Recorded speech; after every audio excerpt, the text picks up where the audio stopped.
በስመ አብ ወወልድ ወመንፈስ ቅዱስ አሃዱ አምላክ አሜን። የተወደዳችሁ የልዑል እግዚአብሔር ቤተሰቦች የእናታችን የቅድስት ድንግል ማርያም የአስራት የቃል ኪዳን የበረከት ልጆች የጻድቃን የሰማዕታት ወዳጆች በወደደንና ባፈቀረን በልዑል እግዚአብሔር ፍጹም ሰላም እላችኋለሁ። እንደምን ዋላችሁ? እንደምን ለይሳ ደረሳችሁ? አሜን። እንደ ኃጢአታችንና እንደ በደላችን ብዛት ሳይሆን እንደ ምሕረትና እንደ ቸርነቱ ተመልክቶ እስከዚህ ሰዓት ያደረሰን የአባቶቻችን አምላክ ልዑል እግዚአብሔር ስሙ የተመሰገነ ይሁንልን። እርሱን ጠርተን እርሷን የማንተዋት ንጽሕተ ንጹሐን ቅድስተ ቅዱሳን ቅድስት እናታችን ድንግል ማርያም ዘላለማዊ ስሟ የተመሰገነ ይሁንልን።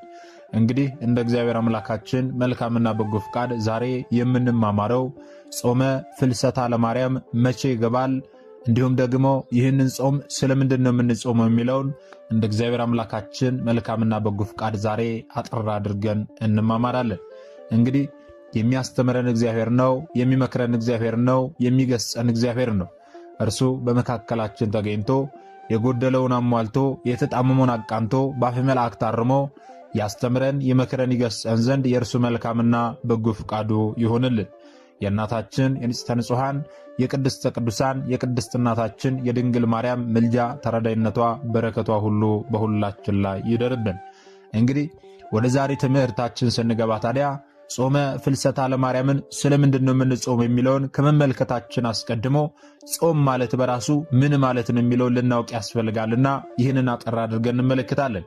እንግዲህ ጾም ማለት ምን ማለት ነው ስንል ጾም ማለት ከእህልና ከውሃ እንዲሁም ደግሞ ከስጋ ፈቃድ ጾሙ እስኪፈጸም ድረስ መተው ማለት ነው፣ ወይም ደግሞ መከልከል ማለት ነው። ጾም ማለት በጾም ወቅት ስጋ ነክ ምግቦችንም ሆነ ወተትን፣ ቅቤን የመሳሰሉትን የምግብና የመጠጥ አይነቶችን መለወጥ ብቻ ሳይሆን የምንወደውን የስጋ ፍላጎት ስለ እግዚአብሔር ብለን መተው ነው። ራስን መግዛት በክርስቲያናዊ ሕይወት ውስጥ ትልቅ ዋጋ እንዳለው ሁሉ አንድ ሰው የስጋ ፍላጎቱን ወይም ደግሞ የዓለም ምኞቱን ትቶ እግዚአብሔርን እያሰበ የሚጾም ከሆነ ጾም ጸሎቱ ተቀባይነት አለው ማለት ነው። አለበለዚያ ግን ሰው ስለ ጾመ ብቻ አይቶ የሚጾም ከሆነ ቤተ ክርስቲያናችን ጾሙ ስላለች ብቻ የሚጾም ከሆነ ጾሙ ተቀባይነት የለውም ማለት ነው። ስለዚህ ጾማችን ተቀባይነት እንዲኖረው የስጋ ፍላጎታችንን ወይም ደግሞ የዓለም ምኞታችንን ትተን እግዚአብሔርን እያስብን ኃጢአታችንን በደላችንን ይቅር እንዲለን ኃጢአታችንን በደላችንን እያስብን ልንጾም ያስፈልጋል ማለት ነው። ጾም ለእግዚአብሔር ያለንን ታዛዥነት የምንገልጽበት የፍቅር መግለጫችን ነው። ስለዚህ ጾመ ፍልሰታን ስንጾም ሁለመናችን ሊጾም ያስፈልጋል። ዓይናችን ሊጾም ያስፈልጋል። ከምን ካልን ክፉ ነገርን ከማየት። ጆሮአችን ሊጾም ያስፈልጋል። ከምን ካልን ክፉ ነገርን ከመስማት። አፋችን ሊጾም ያስፈልጋል። ከምን ካልን ሰውን ከመሳደብ ክፉ ነገርን ከማውራት። እጃችን ሊጾም ያስፈልጋል። ከምን ካልን ከመስረቅም ሆነ ሰውን ከመደብደብ። እግራችንም ሊጾም ያስፈልጋል። ከምን ካልን ከኃጢአት ቦታዎች ከመሄድ፣ ከጭፈራ ቤት ከዳንኪራ ቤቶች ከመሄድ ሊጾም ያስፈልጋል። ሁላችንም በተሰበረ ልብ ሆነን ይህንን ጾመ ፍልሰታን ልንጾም ያስፈልጋል ማለት ነው።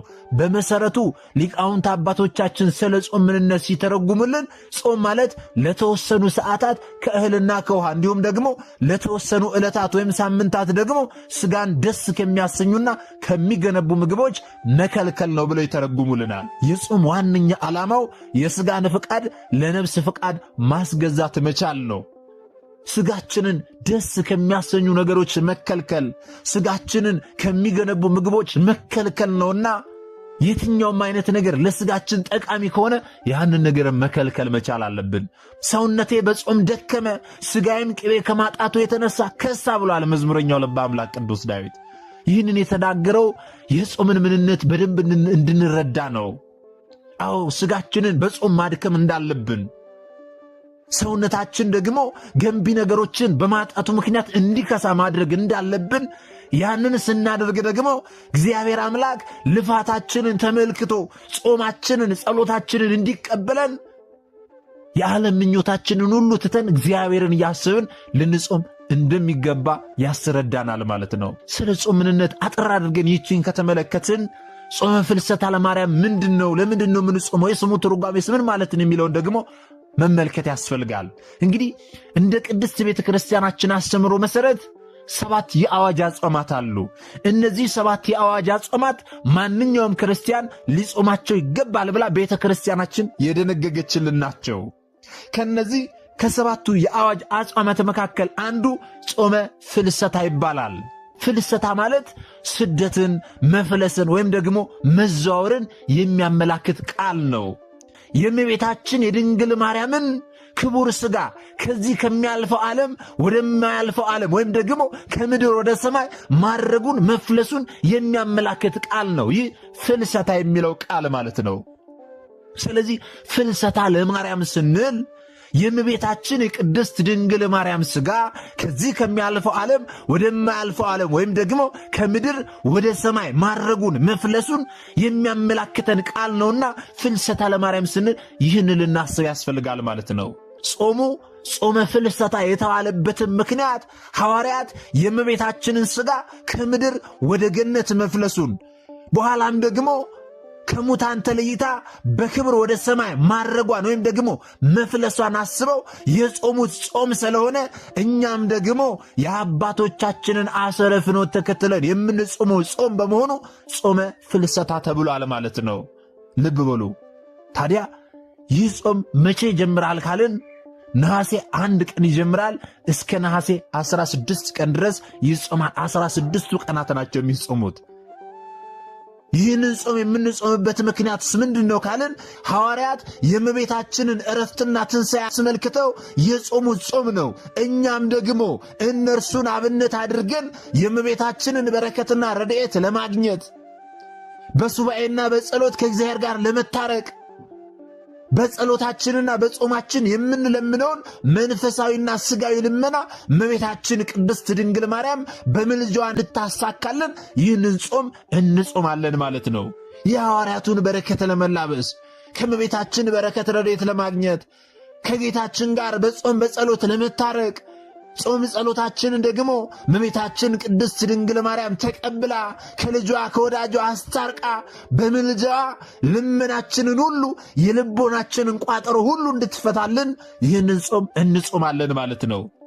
ቅድስት ቤተ ክርስቲያናችንም ሐዋርያት ይህንን ጾም ጾመው ያገኙትን በረከት ምእመናንም እንደዚሁ ይህንን ጾመ ፍልሰታን ጾመው ከእመቤታችን በረከትን ከእግዚአብሔርም ደግሞ ምሕረት ይቅርታን ሊያገኙ ይገባል ስትል ቅድስት ቤተ ክርስቲያናችን ይህንን ጾመ ፍልሰታ ለማርያምን ከ7ቱ የአዋጅ አጽዋማት መካከል አንዱ አድርጋ አውጃልናለች ማለት ነው።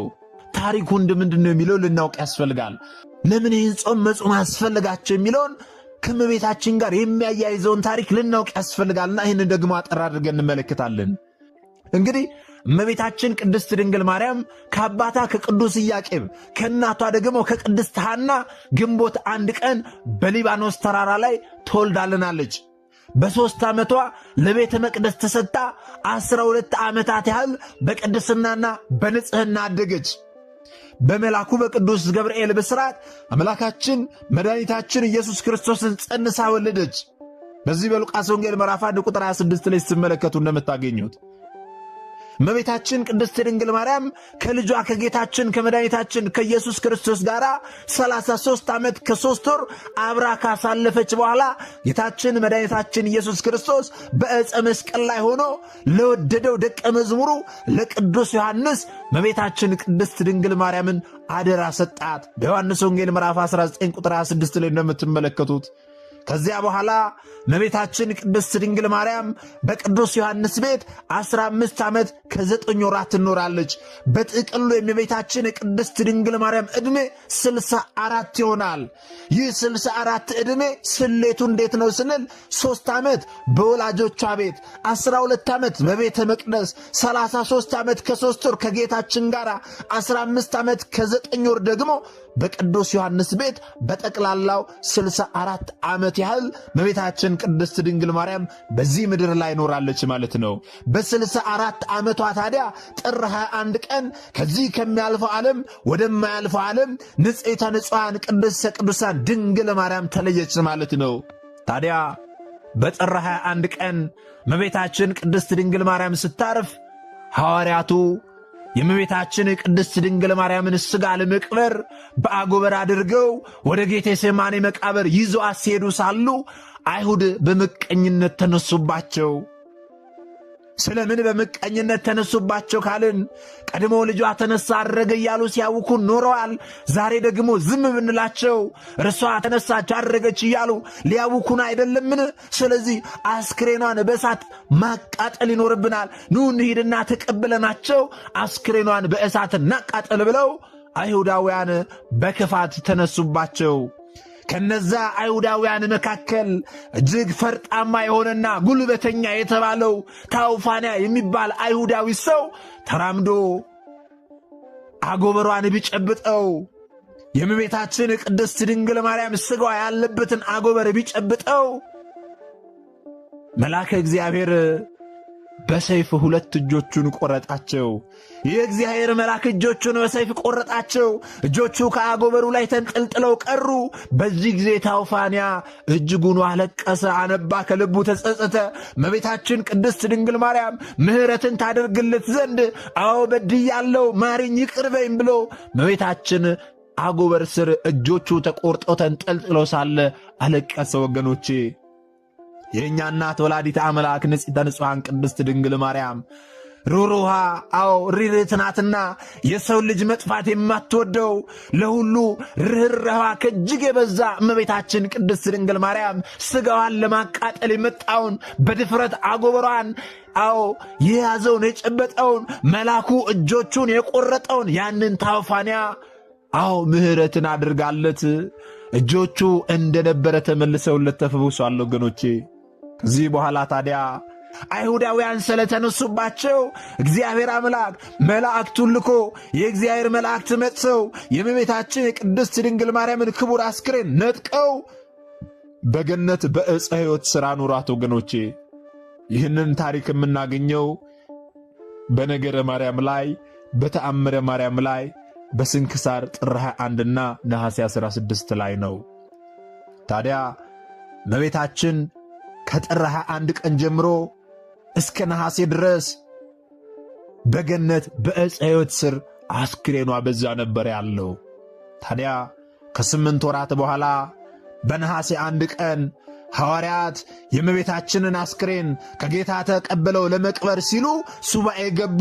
የእመቤታችንን አስክሬን ጌታችን እንዲሰጣቸው እነሱም ደግሞ በክብር ተቀብለው በክብር ለማሳረፍ ሲሉ ሱባኤ ገቡ። በአንድነት ተሰብስበው ሱባኤ ገቡ። ሱባኤ በገቡ በ14ተኛው ቀን ጌታችን መድኃኒታችን ኢየሱስ ክርስቶስ ጾም ጸሎታቸውን ሱባኤያቸውን ተቀብሎ የእመቤታችንን ሥጋ ሰጥቷቸው በጸሎትና በምህላ ሥጋዋን ቀበሯት። ወገኖቼ ታዲያ እመቤታችን ቅድስት ድንግል ማርያም ነሐሴ 14 ቀን ከተቀበረች በኋላ እንደ ልጇ ባለ ትንሣኤ በሦስተኛው ቀን ነሐሴ 16 ቀን እመቤታችን እንደ ልጇ ባለ ትንሣኤ ተነሳ አድርጋለች። አዎ በእውነት ክብር ለአምላካችን የሆነ ወገኖቼ ታዲያ በዚህ የቀብር ሥነ ሥርዓት ላይ ከ12ቱ ሐዋርያት አንዱ ቅዱስ ቶማስ አልነበረም። ለምን ካልን ደግሞ ወደ ሀገረ ስብከቱ ሄዶ ስለነበረ፣ ወንጌልን ለማስተማር ሄዶ ስለነበረ ሐዋርያው ቅዱስ ቶማስ አልነበረም።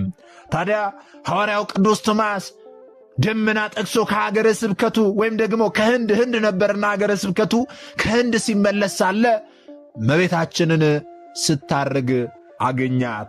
እርሷ ስታርግ እርሱ ደግሞ ደመና ጠቅሶ ከሀገረ ስብከቱ ሲመለስ ሳለ ተገናኙ። ወገኖቼ በዚህ ጊዜ ቶማስ ይህንን ሲመለከት ከደመና ለመውደቅ ቃጣው፣ ለመፈጥፈጥ አሰበ፣ ሞከረ። ወገኖቼ ለምን ካልን ደግሞ ቀድሞ የልጅህን ትንሣኤ ሳላይ ቀረው፣ ዛሬ ደግሞ የአንቺን ትንሣኤ ሳላይ ቀረው አይደለምን ብሎ እጅጉኑ አዝኖ ራሱን ከደመና ላይ ለመፈጥፈጥ ሞከረ። ወገኖቼ እመቤታችን ቅድስት ድንግል ማርያም ታዲያ እንዲህ አለችው፣ ቶማስ አለችው፣ አይዞህ አትዘን፣ ወንድሞች ሐዋርያት ያላዩትን ትንሣኤንና ዕርገቴን አንተ አይተሃል። ተነስ አረገች ብለህ ንገራቸው። አዎ ሂድና አርጋለች ተነስታለች ብለህ ንገራቸው። አላምን ቢልሁ ደግሞ ይህ ምልክት ይሁን፣ ይህንን ምልክት ውሰድና አሳያቸው ብላ እመቤታችን ቅድስት ድንግል ማርያም የያዘችውን ሰበን ወይም ደግሞ መግነዟን ሰጥታ ሐዋርያው ቅዱስ ቶማስን ላከችው። ዛሬ ቅድስት ቤተ ክርስቲያናችን በሥርዓተ ቅዳሴው ጊዜ ዲያቆኑ የሚይዘው መስቀል ስር ጨርቅ አለ ወገኖቼ። የመጾር መስቀሉ ስር ጨርቅ አለ። ያ ጨርቅ የእመቤታችን የቅድስት ድንግል ማርያም ሰበን ምሳሌ ነው። ከላይ ከፍ ብለን መስቀሉን ስንመለከት የእኛ ጌታ መድኃኔ ዓለም ክርስቶስ የሰው ልጆች ከኃጢአት ከፍዳ አላቆ ሞትን በሞቱ ሽሮ ወደ ሰማይ እንዳረገ መስቀሉን ስንመለከት እናስታውሳለን። ዝቅ ስንል ደግሞ መስቀሉ ላይ የተጠቀለለውን ጨርቅ ስናስብ ደግሞ እመቤታችን ቅድስት ድንግል ማርያምም ደግሞ እንደ ልጇ ባለ ትንሣኤ ተነስታ እንዳረገች ስታረግም ደግሞ ለሐዋርያው ለቅዱስ ቶማስ ምልክት የሆነው ዘንድ የሰጠችውን ሰበን መስቀሉ ላይ አድርጋ ቤተ ክርስቲያናችን ሁለቱንም ታስተምረናለች ማለት ነው። በእውነት ይህችን ቤተ ክርስቲያን የሰጠን አምላካችን የተመሰገነ ይሆን። ታዲያ ምልክት ይሁን ብላ ለሐዋርያው ለቅዱስ ቶማስ ከሰጠችው በኋላ እመቤታችን ቅድስት ድንግል ማርያም አረገች። ቶማስ ወደ ሐዋርያቱ መጣና ሐዋርያቱን አንድ ጥያቄ ጠየቃቸው። የእመቤታችን ነገር ምን ሆነ ብሎ ጠየቃቸው። የእመቤታችን ነገር ምን ላይ ደረሰ ብሎ ጠየቃቸው። እነርሱም የሆነውን ነገር ሁሉ ነገሩት። ነሐሴ 1 ቀን ተሰብስበን ሱባኤ ገባን። ጌታችንም ደግሞ ሱባኤያችንን ተቀብሎ የእመቤታችንን ሥጋ ሰጠን። እኛም ደግሞ በክብረ በምስጋና ቀበርናት አሉት። እርሱም ታዲያ የያዘውን ያውቃልና ምስጢሩን እያወቀ ሞት በጥር ነሐሴ መቃብር እንዴት ይሆናል? ይህማ የሚሆን አይመስለኝም። ተው፣ ይህማ እንዴት ይሆናል? እመቤታችን የሞተችው ጥር፣ እናንተ ደግሞ ቀበርናት የምትሉኝ ነሐሴ፣ ይህ እንዴት ሊሆን ይችላል አላቸው። በዚህ ጊዜ ሊቀ ሐዋርያት ቅዱስ ጴጥሮስ እጅጉኑ ተበሳይቶ አንተ ልማድ ነው ሁሌ መጠራጠር፣ አንተ ተጠራጥረ ሰውን ስታጠራጥር ትኖራለህ፣ ስለምንድን ነው ማታምነው ብሎ እጅጉን ተበሳጨበት። ከዚህ በኋላ ጴጥሮስ ሐዋርያው ቅዱስ ቶማስን እየተቆጣ እመቤታችን ቅድስት ድንግል ማርያምን ወደ ቀበሩበት ቦታ ይዘውት ሄዱና መቃብሩን ቢከፍቱ ሥጋዋን አጡ። ደንግጠው ሲቆሙ የእመቤታችንን ሥጋ አጥተው ደንግጠው በሚቆሙበት ጊዜ ሐዋርያው ቅዱስ ቶማስ እንዲህ አላቸው፣ አታምኑኝም ብዬ ነው እንጂ እመቤታችን ቅድስት ድንግል ማርያምስ ተነስታለች፣ አድርጋለች። ይኸው ደግሞ ምስክር የሆነ ዘንድ ይህንን ስጣቸው ብላ ሰጥታኛለች ብሎ እመቤታችን የሰጠችውን ሰበን ለሐዋርያቱ አሳያቸው። ሐዋርያቱም እጅጉኑ ደስ ብሏቸው እመቤታችን ቅድስት ድንግል ማርያም በቶማስ በኩል የላከችላቸውን ምልክት ሰበን ለበረከት ተከፋፍለው ሁሉም ወደ የሀገር ስብከታቸው ለማስተማር ተበታተኑ። ታዲያ በዚህ አላበቃም ወገኖቼ። በሚቀጥለው ዓመት ወይም ደግሞ ልክ በዓመቱ ሐዋርያው ቅዱስ ቶማስ ትንሣኤሽንና እርገትሽን አይቶ እኛ እንዴት ሳናይ ብለው ነሐሴ 1 ቀን ተሰብስበው ሱባኤ ጀመሩ። 2 ሱባኤ የሚባለው 14 ቀን ነው። 1 ሱባኤ 7 ቀን ነው። ስለዚህ ከ2 ሱባኤ በኋላ ወይም ደግሞ ከ14 ቀናት የጾምና የጸሎት ጊዜ በኋላ በነሐሴ 16 ቀን ጌታችን መድኃኒታችን ኢየሱስ ክርስቶስ ሐዋርያቱን ወደ ሰማይ ያወጣቸው። እመቤታችን ቅድስት ድንግል ማርያምም በታላቅ ክብር በተወደደ ልጇ ቀኝ ተቀምጣ እጆቿን ዘርግታ ሐዋርያትን ባረከቻቸው። በእውነት ክብር ለአምላካችን ይሁን። ጌታችን መድኃኒታችን ኢየሱስ ክርስቶስም ደግሞ ራሱ ሠራዬ ካህን ሆኖ ቅዳሴውን ቀደሰ። ሐዋርያት ሁሉ በዕለቱ ከጌታችን እጅ ቅዱስ ሥጋውንና ክቡር ደሙን ተቀብለዋል። እመቤታችንም ከልጇ እጅ ቆርባለች፣ ቅዱስ ቁርባንን ተቀብላለች። ጌታችን መድኃኒታችን ኢየሱስ ክርስቶስም ለእናቱ ለእናታችን ለቅድስት ድንግል ማርያም እንዲህ ሲል ቃል ኪዳን ገብቶላታል። በዚች ቀን የሆነ የዕርገትሽን መታሰቢያ በዓለሙ ሁሉ ውስጥ እንዲሰብኩ ልጆችሽ ሐዋርያትን እዘዣቸው፣ ንገሪያቸው አላት። መታሰቢያሽን የሚያደርገውን ሁሉ እኔ ጠብቀዋለሁ። በዚች ቀን ቅዱስ ቁርባንን የሚቀበለውን ኃጢአቱን እደመስስለታለሁ። የእሳትን ስቃይ አያይም። የተቸገሩትን የረዳ የተጠማ ያጠጣውን ሁሉ ቸርነቴ ትጎበኘዋለች ብሎ ለእመቤታችን ለቅድስት ድንግል ማርያም ቃል ኪዳን እንገባላት። ሐዋርያት የእመቤታችንን ትንሣኤና ዕርገት ለማየት ሽተው ሱባኤ ቢገቡ ነሐሴ 16 ቀን የእመቤታችንን ዕርገትና ትንሣኤ ተመለከቱ። የእመቤታችንን ዕርገትና ትንሣኤ መመልከት ብቻ ሳይሆን ቅዱስ ሥጋውን ክቡር ደሙንም ደግሞ ከጌታችን እጅ ተቀብለዋል። እመቤታችን ቅድስት ድንግል ማርያም ደግሞ ከልጇ እጅ ቆርባለች። ይህንንም ደግሞ መጽሐፈ ስንክሳራችን ነሐሴ 16 ቀን ላይ ተመዝግቦ እናገኛለን። ከዚህ ጊዜ ጀምሮ የሐዋርያት ቤተክርስቲያን የሆነች የእኛ ቤተክርስቲያን ይህንን ታላቅ ረድኤት ለማግኘት ከነሐሴ 1 ቀን እስከ ነሐሴ 16 ቀን የጸሎትና የጾም የሱባኤ ጊዜ አድርጋ እንዲከበር ተደነገገ ማለት ነው። ከዚያ ጊዜ ጀምሮ የእኛ ቤተክርስቲያን ጾመ ፍልሰታ ለማርያምን ስትጾም ቆይታለች። አሁንም ትጾማለች፣ ወደፊትም ትጾማለች ማለት ነው። የእመቤታችንን በረከት ለማግኘት የሐዋርያቱን በረከት ለመላበስ ከጌታችን ምሕረት ይቅርታን ለማግኘት እመቤታችን ቅድስት ድንግል ማርያም የልቦናችንን መሻት ሁሉ እንድትፈጸምልን በሱባኤ ገብተን ከነሐሴ 1 ቀን እስከ ነሐሴ 16 ቀን ሱባኤ ገብተን እመቤታችን ቅድስት ድንግል ማርያምን ልንማጸናት ያስፈልጋል። ጌታችንን ምሕረት ይቅርታን ልንማጸን ያስፈልጋል። ታዲያ ታሪኩን ይህንን ከተመለከትን ዘንዳ ደግሞ ቅድስት ቤተ ክርስቲያናችን ለአብይ ጾም ለየት ያለ ሥርዓት እንዳላት ሁሉ ለዚህ ለጾመ ፍልሰታም ደግሞ ለየት ያለ ሥርዓት አላት። ምን አይነት ሥርዓት ነው ያላት ስንል በቤተ መቅደሱ ሌሊት በሰዓታት ጠዋት ደግሞ በኪዳን እንዲሁም ደግሞ ውዳሴ ማርያም በመተርጎም ቅዳሴ ማርያምን በመቀደስ እግዚአብሔር አምላክን ታመሰግናለች። በዚህ በጾመ ፍልሰታ ለማርያም ወቅት ላይ ማለት ነው። ምዕመናንም ደግሞ ማታ በሰርክ ጉባኤ እየተገኙ በምህላ ጸሎት እንዲሳተፉ በሥርዓተ ቅዳሴውም እየተገኙ ቅዱስ ቁርባንን እንዲቀበሉ ሌሊትም ደግሞ በሰዓታቱ እየተገኙ በሰዓታቱ እመቤታችን ቅድስት ድንግል ማርያምን እንዲያመሰግኑ ልጇን ጌታችን መድኃኒታችን ኢየሱስ ክርስቶስን እንዲያመሰግኑ ለየት ያለ ሥርዓት ቅድስት ቤተ ክርስቲያናችን ሰርታልናለች ማለት ነው። ስለዚህ የቻላችሁ ሰዎች ከነሐሴ 1 እስከ ነሐሴ 16 ድረስ ሱባኤ ገብታችሁ የልባችሁን መሻት ሁሉ እንዲፈጽምላችሁ የሕይወታችሁ ቋጠሮ ሁሉ እንዲፈታላችሁ በሱባኤ በጾም በጸሎት እመቤታችን ወላዲተ አምላክ ድንግል ማርያምን ተማጸኗት ወገኖቼ። ያሰባችሁት ሁሉ ይሳካል፣ የጎደለው ሁሉ ይሞላል፣ የተጣመመ ሁሉ ይቃናል፣ የተበላሸ ሁሉ ይስተካከላል። በማመን ሱባኤ ገብታችሁ ይህንን አድርጉ። ምናልባት የዓለም ነገር ሩጫ የበዛበት ነውና ሱባኤ መግባት ያልተቻላችሁ ሰዎች ደግሞ ሌሊት በሰዓታቱ ቀን በቅዳሴው ማታ በሰርክ ጉባኤው እየተገኘን ይህንን ጾመ ፍልሰታ ለማርያምን ከልባችን ሆነን ልንጾም ልንጸልይ ያስፈልጋል። ምናልባት ቀኑን በሥራ የምናሳልፍ ሌሊት ሰዓታቱ ላይ ተገኝተን እመቤታችን ቅድስት ድንግል ማርያም ማመስገን ይኖርብናል። ሰዓታት ምንድን ነው? መሐሌት ምንድን ነው? ሰዓታት ለምንድን ነው የሚቆመው? በሰዓታት ውስጥ ምንድን ያለው የሚለውን ደግሞ በቀጣይ ትምህርታችን ላይ ሰፋ አድርገን እንማማራለን። ታዲያ ይህንን ታሪክ ከተመለከትን ዘንዳ ደግሞ ይህንን ታሪክ ሰምተን ብቻ ማለፍ ሳይሆን ከዚህ ከሰማነው ታሪክ ላይ ለሕይወታችን ምንድን ነው የምንማረው፣ ምንድን ነው የምናስተውለው የሚለው ልናውቅ ያስፈልጋል። ፍልሰታ ማለት መፍለስ መዘዋወር ከሆነ እኛም በዚህ ጾም ከኃጢአት ወደ ጽድቅ፣ ከጥል ወደ ይቅርታ፣ ከሐሜትና ከክፋት ወደ ፍቅርና ወደ ቅድስና መፍለስ አለብን። የእመቤታችን የቅድስት ድንግል ማርያምን ፍልሰታ ለማርያም እያለን በየዓመቱ እናከብራለን። የእኛስ ፍልሰት መቼ ነው ወገኖቼ? የእኛስ ከኃጢአት ሕይወት መውጣት መፍለስ መቼ ነው? ሥጋችን ከምግብ ሲጾም፣ ልባችን ከክፉ ሐሳብ፣ አንደበታችን ከሐሰት፣ ዐይናችን ደግሞ ከኃጢአት መጾም አለበት። ይህንን ፍልሰት መቼ ነው የምናከናውነው? የእኛስ ፍልሰት መቼ ነው? ስለዚህ ይህንን ቆም ብለን ልናስብ ያስፈልጋል። ፍልሰታ ለማርያምን መጾምና ማክበር ብቻ ሳይሆን የእኛንም ፍልሰት ቆም ብለን ልናስብ ያስፈልጋል ወገኖቼ። ከቅዱስ ቶማስ ትዕግሥትንም እንማራለን።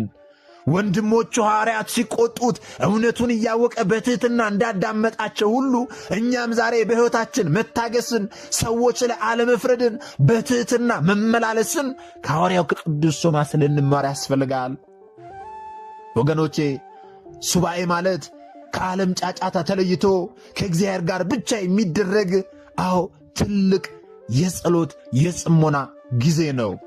በዚህ ጊዜ ታዲያ አባቶቻችን ፊት ቀርበን ንስሐ ገብተን የበደልነውን ክሰን የተጣላነውን ታርቀን በንጹሕ ልብ ሆነን በጾም በጸሎት በመትጋት ነፍሳችንን ማደስ ይኖርብናል ወገኖቼ። በነሐሴ 16 ቀን ጌታችን ራሱ ቀድሶ ሐዋርያትን እንዳቆረባቸው ሁሉ ደግሞ የጾማችን የመጨረሻውና ትልቁ ግቡ የጌታችን የመድኃኒታችን የኢየሱስ ክርስቶስን ቅዱስ ሥጋውንና ክቡር ደሙን መቀበል ነው። እኛስ ታዲያ መቼ ነው የክርስቶስን ሥጋና ደም የምንቀበለው? ብዙዎች የክርስቶስን ሥጋና ደም እንዲቀበሉ እንገፋፋለን። አዎ ሲቀበሉ እናያለን። እናትና አባቶቻችን የክርስቶስን ሥጋና ደም እንዲቀበሉ አስተምረን ገፋፍተን እንዲቆርቡ እናደርጋለን። ልጆቻችንም ደግሞ በሕፃንነት ዕድሜያቸው ጾመ ፍልሰታ ለማርያም ስትመጣ ልጆች ተሰብስበው እንዲቆርቡ እናደርጋለን። እኛስ መቼ ነው የምንቆርበው? እኛስ መቼ ነው ወደ ክርስቶስ ሥጋና ደም የምንቀርበው? በዚህ በዮሐንስ ወንጌል ምዕራፍ 6 ላይ ሥጋዬን የሚበላ ደሜንም የሚጠጣ የዘላለም ሕይወት አለው ይላል። እኛስ መቼ ነው ወደዚህ የዘላለም ሕይወት የምንቀርበው? ጾመንና ተጋድለን በቅዱስ ቁርባን ከክርስቶስ ጋር አንድ ስንሆን እውነተኛውን የመንፈስ ቅዱስ ሰላም እናገኛለን። አዎ ዛሬ ሰላም ያጡ ብዙዎች አሉ። በትዳራቸው፣ በኑሯቸው፣ በሕይወታቸው ሁሉ ሰላም ያጡ አሉ። ሰላማችንን የምናገኘው ከክርስቶስ ጋር አንድ ስንሆን ነው።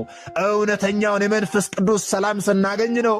እውነተኛውን የክርስቶስን ሰላም ለማግኘት ደግሞ ንስሐ ገብተን ጾመን ጸልየን በመጨረሻም ደግሞ የክርስቶስን ሥጋና ደም ስንቀበል ነውና ይህንን ቆም ብለን እናስብ ያስፈልጋል። ጾመ ፍልሰታ ለማርያም መቼ እንደሚጀምር ለምን እንደሚጾም ታሪኩን አጠር አድርገን ተማምረናል ማለት ነው። በእውነት ጾመ ፍልሰታን ስንጾም የእመቤታችን የቅድስት ድንግል ማርያም እናታዊ ፍቅርና አማላጅነት የልጇ የመድኃኔዓለም ቸርነት ከሕይወታችን ጋር እንደሚሆን ሙሉ በሙሉ አምነን ልንጾም ልንጸልይ ያስፈልጋል። ታዲያ ዛሬ የተማማርነውን ትምህርት ደግሞ ላልተማሩት ወንድሞቻችን ልናስተምር ልናሳውቅ ያስፈልጋል። ምክንያቱም እኛ የተማርነውን አስተምረን ቢሆን እኛ ያውቅነውን አሳውቀን ቢሆን ኖሮ ማንም ሀብተወልድና ስመ ክርስትና ሰጥታ ማኅተብ በአንገቱ ላይ ካሰረችበት ከቅድስት ቤተ ክርስቲያን ወጥቶ ወደ ሌሎች ሃይማኖት ተቋማት ባልሄደ ባልገባ ነበረ። ነገር ግን እኔና እናንተ የተማርነውን ስለማናስተምር ያውቅነውን ስለማናሳውቅ ብዙቶቻችንና ወንድሞቻችን እየሳቱን ያሉትና የሳቱትንም ለመመለስ ያሉትንም ለማጽናት አሁን ላይ የተማርነውን ወደፊትም የምንማረውን የቤተ ክርስቲያናችንን አስተምሮ ልናስተምር ያስፈልጋል ማለት ነው። ይህንን እንድናደርግ ደግሞ እርሱ አምላካችን መድኃኒታችን ኢየሱስ ክርስቶስ ሁላችንንም ይርዳን። ወስብሐት ለእግዚአብሔር ወለወላዲቱ ድንግል ወለመስቀሉ ክቡር። ይቆየን።